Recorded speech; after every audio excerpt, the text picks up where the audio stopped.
Hi everyone, welcome to another video. So in this video, I'll be taking you through one of the more complex problems in SQL. This you can imagine is a culmination of all the previous concepts that we've learned in the earlier videos.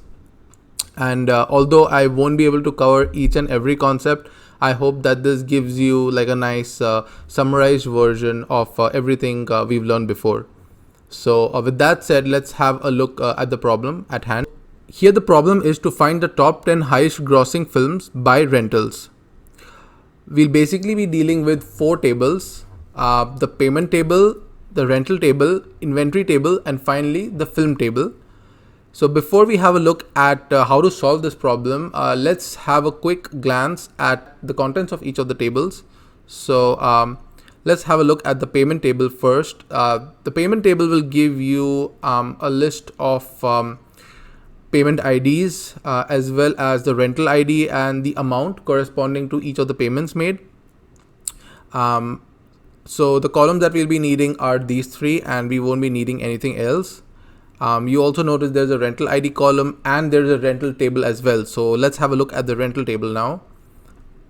Rental table contains the rental ID that we saw in the payment table, and it also contains the inventory ID.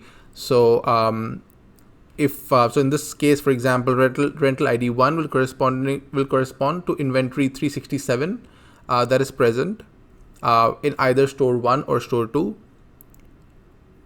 We also see an inventory ID column here, and since we have an inventory table with us, so let's have a look at the contents of that. So inventory ID or the inventory table contains inventory ID as well as the film ID. So as you can see, each of these four tables here are linked in some way or the other with each other by a column. Finally, we have the film table with us, which will link well with the inventory table, which had the film ID, if you remember. So film table will just give us the title of the film that we require. So if we are asked to find the top 10 highest grossing films by rentals, they also would require you to output the film ID as well as the film title, followed by the amount of the revenue that the film has earned. So the film table here will give you the title of the film. So there are three columns in a sense that we want: the film ID, the title of the film, and the amount of revenue that the film has earned. So with that said, let's take a look at the joins that are present in this query. I have already formulated this query beforehand so that I don't waste too much of your time in writing the query. So we start off with the payment table here as our main table, and then we join the other tables onto the payment table. The reason being we do not want to miss out on any of the payments that are present within this payment table. So we join the payment table to the rental table with the rental ID. If you recall, the rental ID column was common to the payment and the rental table. Similarly, we again do a left join for the rental table on the inventory table. We do it on the inventory ID, and finally we do an inner join on the film table here.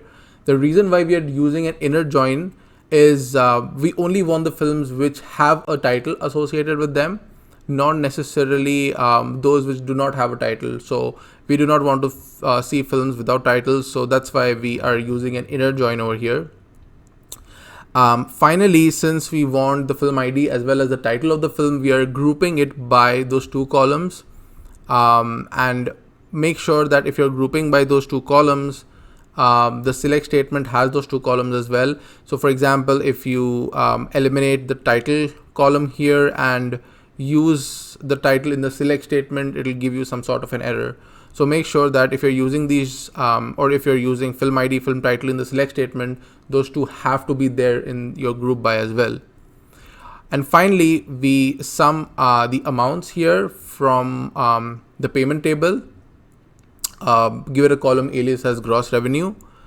Finally, since we also want to order it by the payment amounts that we are getting from the payment table, we use a order by, and we use a keyword as descending, which will simply give you or which will rather order all the amounts or the revenue that the films have earned by the highest amount going to the lowest amount.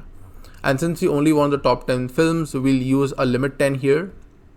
Remember the order of execution in one of my earlier videos. The select statement is always executed last.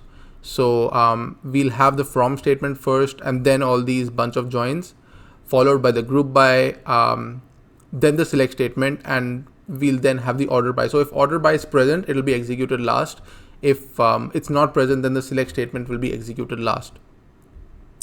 And then finally, we have a limit 10 here as well.